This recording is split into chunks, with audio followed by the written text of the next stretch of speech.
Hello class of BRE-126. My name is Elvis Morani, and today I'll be going over Chapter 6, which goes into detail about federal regulations and talks about three different acts. The first act it goes over is TILA, or the Truth in Lending Act. The second act is the Real Estate Settlement Procedures Act, or RESPA. And third one goes into the TILA-RESPA Integrated Disclosure Rule, or TRID. This whole chapter goes into detail those three rules and other acts and what's the significance between them in real estate finance. For the first rule, or TILA, is in Regulation Z of Consumer Protection Act and requires full disclosure of all finance charges, which means you cannot hide those charges, otherwise you break the rules.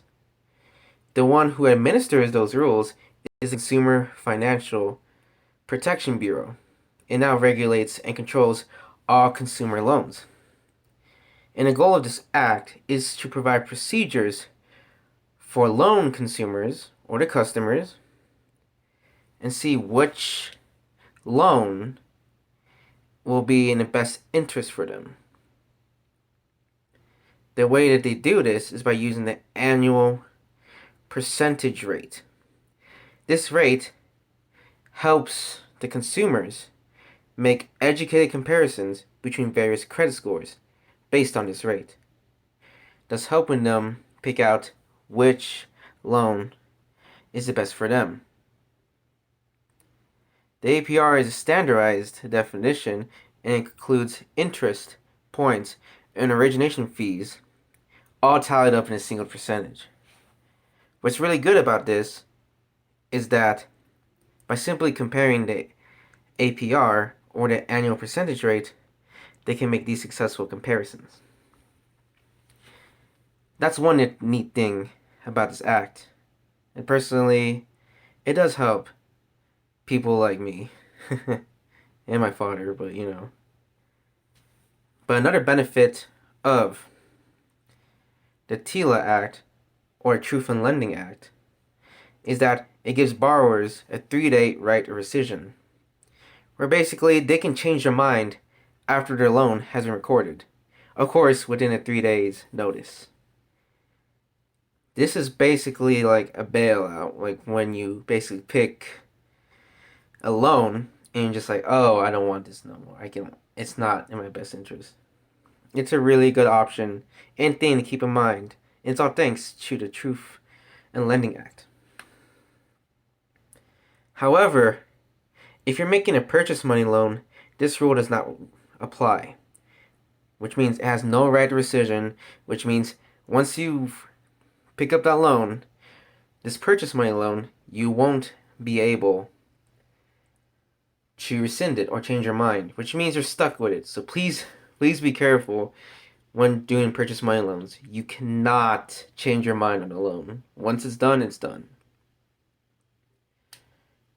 The second act it talks about is the Real Estate Settlement Procedures Act, or RESPA. And this requires lenders, mortgage brokers, or services of home loans to provide borrowers with pertinent and timely disclosure of nature and cost of real estate process, which means the integrity must be seen when talking about these said real estate procedures. It's a good rule to have, as some people without this act would take advantage of clueless or not educated individuals and try not to disclose all the details and try to get a quick buck out of them. So it's nice to have this rule in place.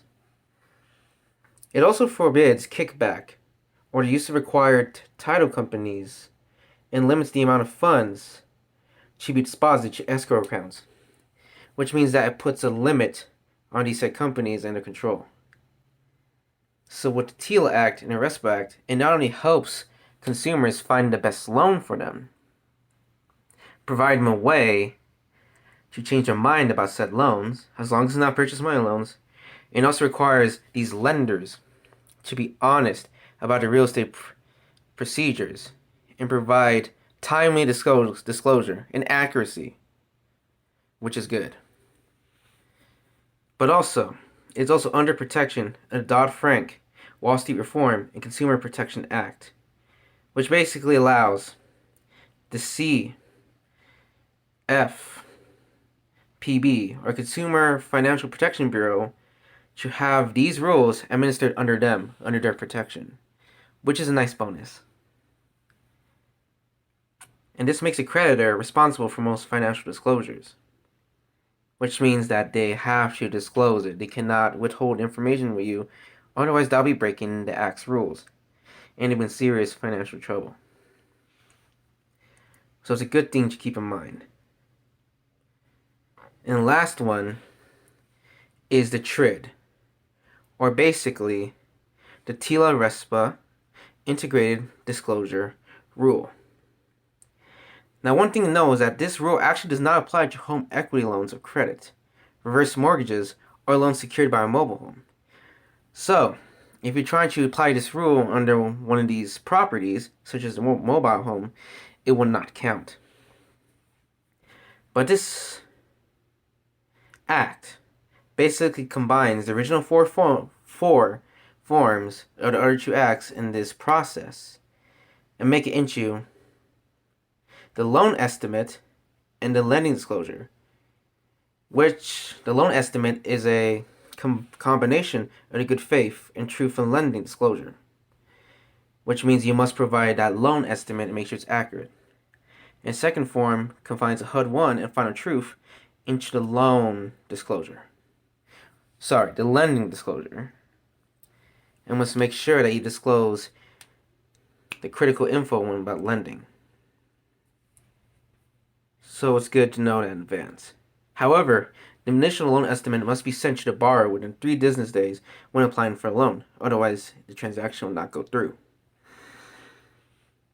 And the other fact is that if it takes longer than 3 business days, besides the transaction getting canceled, any significant changes to your details requires a new loan estimate to be sent again within 3 business days. So if you have a loan estimate and you basically change it, like you change a significant amount, like the details or basically amount of money is dramatically different, like the difference is pretty big, it's vast, you must send that loan estimate again to the borrower. They must know. You cannot withhold that info. And you must send it within 3 business days or else the loan won't go through. And this is important to know because when lending money, you must record a transaction. Otherwise, it'd be like saying, where did the money go? It would just be lost, you know. It's good that they have this act set up. But also, one last thing. To protect themselves, borrowers are responsible for checking the loan estimate form themselves, which means they have responsibility too. Not only the creditors, but the borrowers, they must check the loan estimate form, a closing disclosure form, and check to see if there's any discrepancies, because sometimes the creditors might not see it. So it's up to the borrowers too to make sure that they get the transaction they needed, and you're not getting cheated or basically blueballed or lowballed.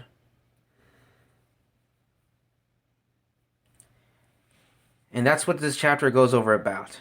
It goes over about the TILA Act, or Truth in Lending Act, which basically protects consumers and allows them to make educated comparisons with the APR, gives them the right to rescission, which means they can change their mind within 3 days.